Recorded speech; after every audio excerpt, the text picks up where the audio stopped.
Chef Frank here with my son Matthew. Today we're making banana bread. Our ingredients that we're going to be working with, we've got 3 cups of flour. We're going to use 2 teaspoons of vanilla extract, 2 pinches of kosher salt, 2 teaspoons of baking soda. We have 11 tablespoons of melted butter, 8 to 9 very, very ripe bananas. We want to make sure they're very ripe. 2 whole eggs. And then we've got a 1.5 cups of sugar already here in our mixing bowl on our stand mixer. A couple optional ingredients depending if you like or not. We have walnuts. You can either leave them a little bit larger as these are here, or you can chop them up. We also have some cinnamon. And then we're gonna be baking in our baking dishes here. We have a metal option as well as a glass option. Either option work. We'll use our paper towels here to to butter the pan so that the bread doesn't stick. How we're going to start here is we already got our sugar in the mixing bowl. If you don't have a stand mixer, you can use a hand mixer. If you don't have a hand mixer, you're just going to make sure everything's mashed up real well. That's about the only thing that really truly needs to be mashed up. Everything else you can just combine with either a whisk or a wooden spoon. So let's go ahead and get started by peeling our bananas. Yep, we want them real ripe. They're not going to be the pretty bananas. You don't want pretty bananas for this. Reason is the sugars are coming out and they make our banana bread taste even more flavorful when they're really ripe like this. If you ever have bananas laying around the house and you think they've gone bad, save them, make some banana bread. So Matthew's going to finish with that. We're going to mix in our melted butter. We're going to take our 2 whole eggs and we're going to crack those right into a separate container because we do not want to have any shells in with our banana bread. So this gives us an opportunity to make sure there's no shells in there. So we'll add that right in. This is what we call all of our wet ingredients. All of our wet ingredients can go in all together. We're just going to make sure that's mixed very well. For our stand mixer today, we're using a paddle attachment because we don't want to whip any air into it or anything like that. So our last couple bananas going in. Also, before you even start, you want to get your ovens preheated to 350 degrees. That way when you're done prepping everything can go right into the oven. So we're going to go ahead and bring our stand mixer up here. We're going to start real slow, putting everything together.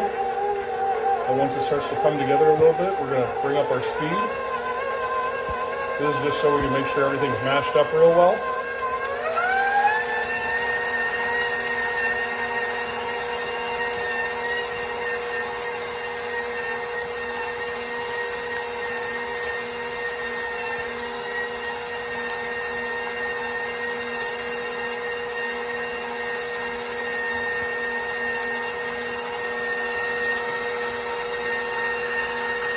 So a little bit higher speed now. Make sure everything's mashed up real well. Let me slow it down for a second. We're going to add in our vanilla. Start mixing again. While that's mixing over here, we can take our flour, our 2 pinches of salt, and our baking soda. And we're actually going to take a fork and just stir that up all together so that we know that our salt and baking soda are evenly distributed through our flour. That's going to be important because the baking soda is what's going to help our bread rise.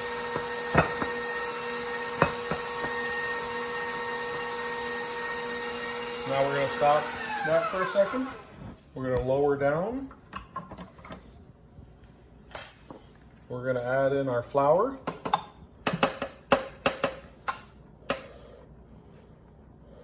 All of it in all at once, just like that.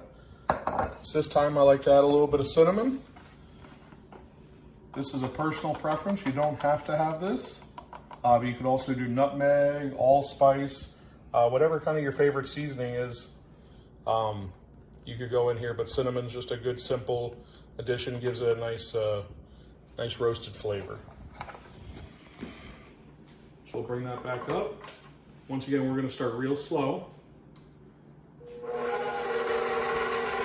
gonna bring that all together. While that's finishing mixing, we're gonna go ahead and grease our pans. Get all this stuff cleared out of the way. Matthew and I are going to each take a napkin here. We're each going to take a little bit of butter. And we're going to put it right onto our napkin. And what we're going to do is we're going to spread that using our paper towel. We want to cover every inch of the inside of that pan with a nice thin layer of butter. All the way around. Shouldn't take a whole lot of butter. Should spread out pretty thin.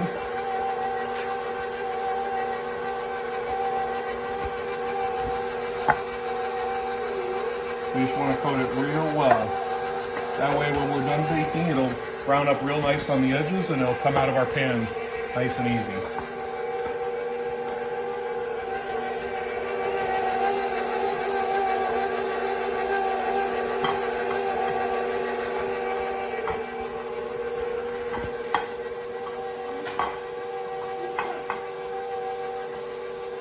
Alright, so we got our pans buttered up.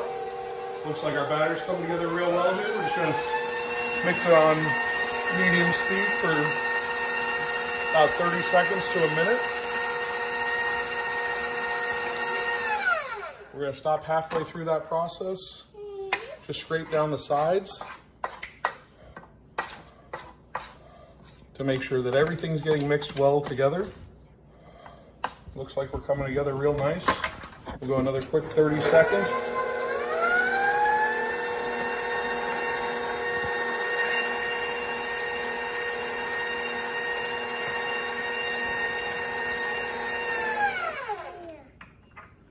That looks good. We're going to take our attachment off, disconnect our bowl, and get it off all the excess batter that's in there. Now what we're going to do is just spread it out evenly between both pans. About half in there. Slide that over for me, Matt.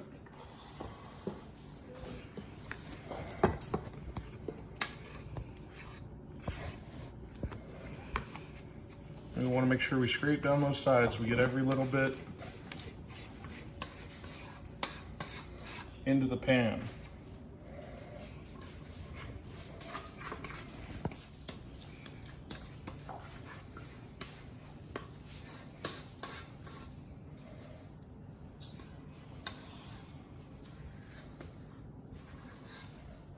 Pull that in. So now one of my favorite parts is we want to make sure it's all even. So what we're going to do is we're going to take it, just tap it on the table, shake it a little bit, tap it down, makes it nice and even. So Matthew here, we talked about optional ingredient number 1 with the cinnamon. I like walnuts in my banana bread. Matthew does not. So I'm going to add walnuts to mine. Matthew's going to keep his plain. You can also chop them up and add them into the actual batter. But for this recipe tonight, we're just going to put them right on top. I think it gives a nice crunch to it, gives a little added flavor. You can just kind of press them down, and when it bakes, it'll set right into the top of your bread, and it makes it look real nice as well. And this you can go as light or as heavy as you want. We're going to now take these, go right into our 350-degree oven on the middle rack. Right there, Matthew. You want to get them nice and spaced evenly so they cook evenly. Close that up. We're going to set a timer. Breads are one of those things you're going to want to check. So we're going to start at 40 minutes. And what we're looking for is we can enter a toothpick into the bread and it's going to come out clean. I would start at 40 minutes, 350 degrees, and then check it every 5 minutes. You want it set, but you want to make sure your bread stays nice and moist. Thanks. All right, so our timer's going off here now. This is actually our second timer that we set. We're at a total of 50 minutes now. We did take out Matthew's banana bread a little bit earlier We did see that it was done. The dark pan is actually going to attract a little bit more heat and cook your banana bread a little bit faster. Like I said, that's why we wanted to start at 40 minutes and kind of work up checking it. And how we're going to check that is we're actually going to take our knife and stick it right down in the middle of it. And when it comes out clean, that means it's done. Now we're going to grab out our other one that has the nuts on it.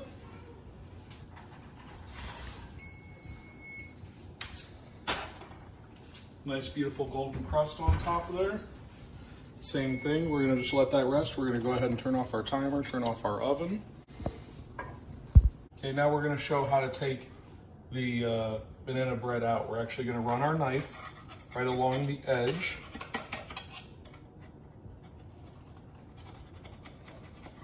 On all of our edges to make sure it's nice and loosened up.